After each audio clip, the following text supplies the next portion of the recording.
দিন পর আমি আবার এসেছি একটা নিরামিষ রান্না নিয়ে। সেটা হচ্ছে পটলের ডালনাও বলতে পারেন, পটল আলুর ডালনা। তার সাথে একটু টুইস্ট দেওয়ার জন্য আমি পনির অ্যাড করব। তা মূলত রান্না করতে আমার কি কি লাগবে উপকরণ সেগুলো রয়েছে। যেমন পটল একটু নুন হলুদ মাখিয়ে রেখেছি ভাজার সুবিধের জন্য, আলু, বেসিক কিছু মশলা, এটা 200 গ্রাম পনির আছে, অল্প কাজু, টমেটো, আদা, কাঁচা লঙ্কা, দারচিনি, এলাচ, শুকনো লঙ্কা, নুন, হলুদ, তেল।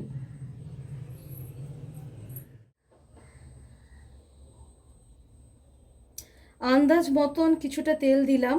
পটল রান্নায় আমি একটু তেল বেশি দিই, তাও নুন হলুদ মাখিয়ে রেখেছি, এতটা তেল দিচ্ছি।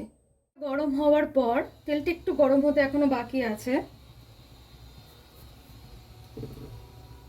আজ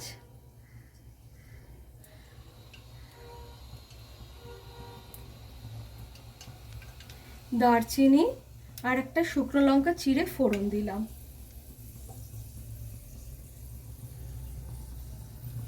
ফোড়নটা একটু ভাজা হোক, এবার আলুগুলো ছেড়ে দিচ্ছি।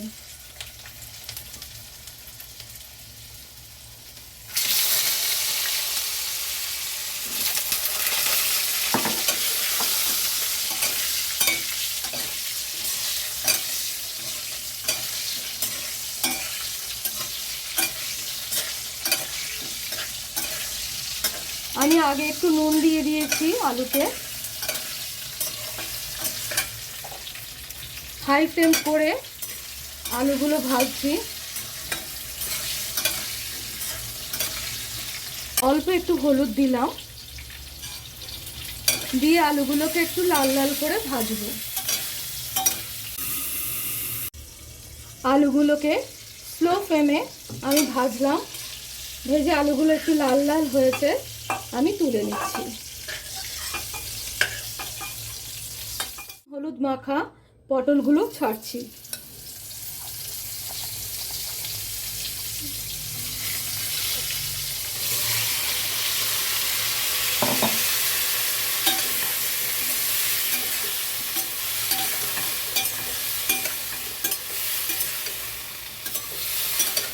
একটা মশলা বানিয়ে নেব, সেটা মানে টমেটো, আদা আর অল্প কিছু কাজু নিয়ে একটা মশলা করে নেব মিক্সিতে। এই পেস্টটার মধ্যে আমি অল্প করে বেসিক কিছু মশলা, জিরে, অল্প ধনে আর অল্প একটু কাশ্মীরি লঙ্কার গুঁড়ো দেব।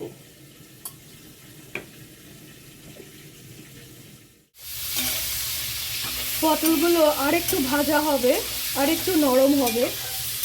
এখন একটু কাঁচা কাঁচা ভাব পটলগুলোর মধ্যে রয়েছে। আমি আগেই একটু বেশি করে নুন দিয়ে রেখেছি, তাই আপনারা আপনাদের প্রয়োজন মতন যেমন নুন খান সেই বুঝেই নুন দেবেন।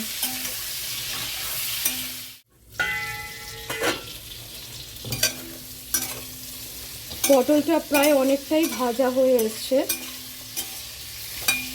হ্যাঁ, বেশ সব পটলগুলোই নরম হয়ে গেছে। এবার আলুগুলো দেব।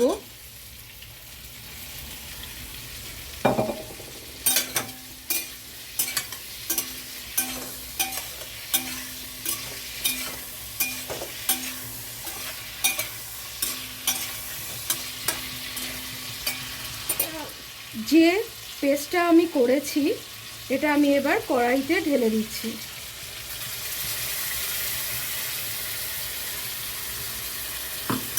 দিয়ে ভালো করে একটু কষাতে হবে। হাই ফ্লেমেও কষাতে পারেন বা একটু ফ্লেমটা কমিয়েও কষাতে পারেন, সেটা আপনার উপর নির্ভর করছে। আমি যেমন একটু হাই ফ্লেমেই কষাচ্ছি।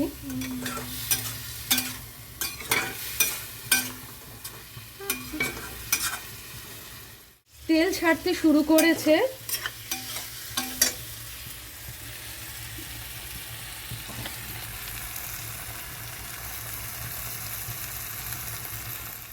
এবার জলটা আমি দিয়ে দিচ্ছি।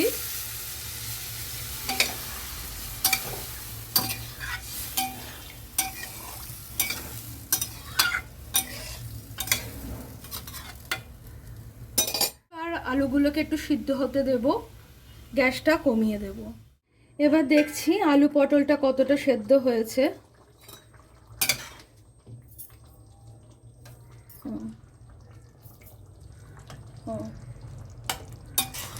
সবই সুসিদ্ধ হয়ে এসছে।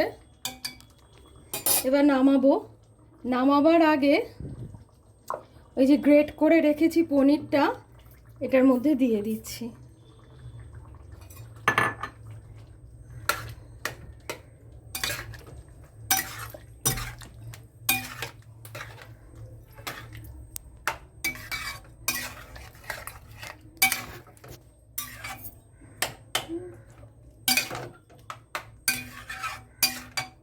ফ্লেমটা একটু বাড়াচ্ছি।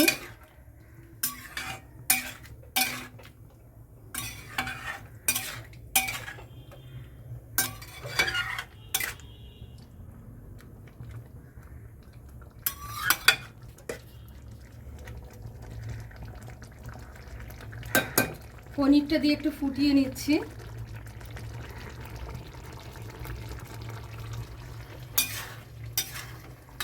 দু চামচ চিনি আমি দিচ্ছি। একটু ভাববেন যে মিষ্টিটা বেশি, এই রান্না একটু মিষ্টিটা বেশি ভালোই লাগে।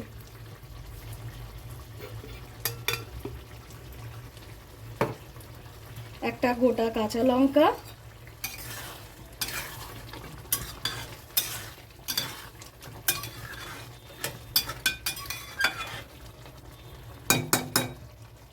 এবার গ্যাসটা বন্ধ করে দিচ্ছি। এই রেসিপিটা কমপ্লিট। আপনারা বানিয়ে দেখবেন, খেয়ে দেখবেন কেমন লাগে, আমাকে কমেন্টে জানাবেন। এটা লুচি, গরম ভাত, পরোটার সাথে খুব জমে যাবে। আজকের মতন এইটুকুনি, আবার কোনো রান্নায় দেখা হবে।